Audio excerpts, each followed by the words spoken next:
Good morning students.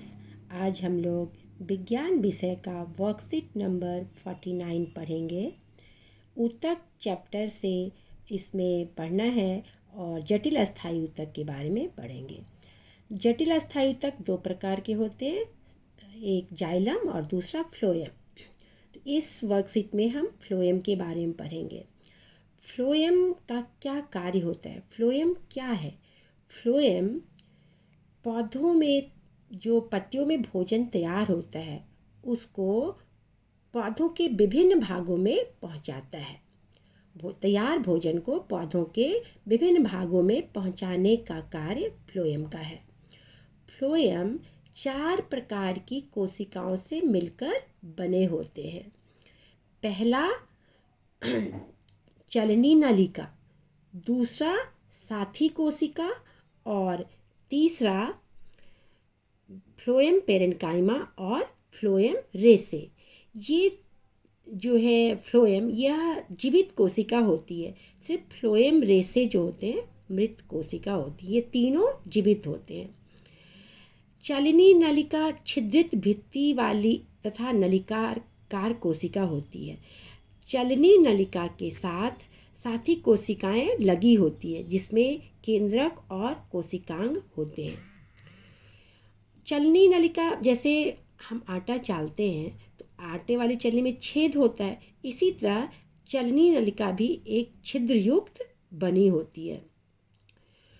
Phloem रेसे को छोड़कर फ्लोएम की अन्य सभी कोशिकाएं जीवित होती है, यानी कि चलनी नलिका, साथी कोशिका और फ्लोएम पेरेन्काइमा, ये तीनों जीवित कोशिका होती है और फ्लोएम रेसे मृत कोशिका होती है।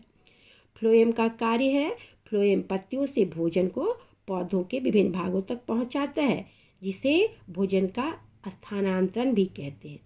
फ्लोएम ऊतक जाइलम के असमान पदार्थों को कोशिकाओं में दोनों दिशाओं में गति करा सकता है। मतलब यह भोजन को, पत्तियों में भोजन जो है वह पौधों के विभिन्न भागों में ऊपर की ओर भी गति करता है और नीचे की ओर भी गति करता है। अब हम वर्कशीट का प्रश्न उत्तर डिस्कस करेंगे। पहला प्रश्न है, फ्लोएम ऊतक के संघटकों के नाम लिखिए। तो फ्लोएम ऊतक के 4 संघटक हैं। पहला चलनी नालिका, दूसरा साथी कोशिकाएं, तीसरा फ्लोएम पेरेन्काइमा और चौथा फ्लोएम रेसे।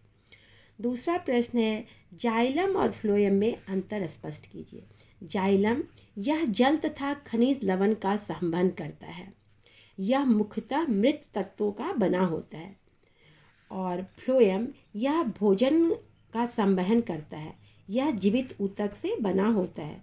सिर्फ फ्लोएम रेसे जो होते हैं वह मृत होते हैं। पादपों में फ्लोएम का क्या कार्य होता है? पादप में फ्लोएम पत्तियों से भोजन को पौधों के विभिन्न भागों तक पहुंचाने का कार्य करता है। चौथा प्रश्न है, पादप में भोजन का स्थानांतरण क्यों जरूरी है? पत्तियों में तैयार भोजन का स्थानांतरण पादप के सभी भागों में उचित वृद्धि के लिए जरूरी है और भोजन से ही ऊर्जा भी मिलती है और भोजन से जीवित भी रहते हैं, इसलिए भोजन का स्थानांतरण जरूरी है। अगला 5वां प्रश्न है, फ्लोएम ऊतक को जटिल अस्थायी ऊतक क्यों कहते हैं? तो फ्लोएम ऊतक विभिन्न प्रकार की कोशिकाओं से मिलकर बनी होती है, इसलिए इसे जटिल अस्थायी ऊतक कहते हैं।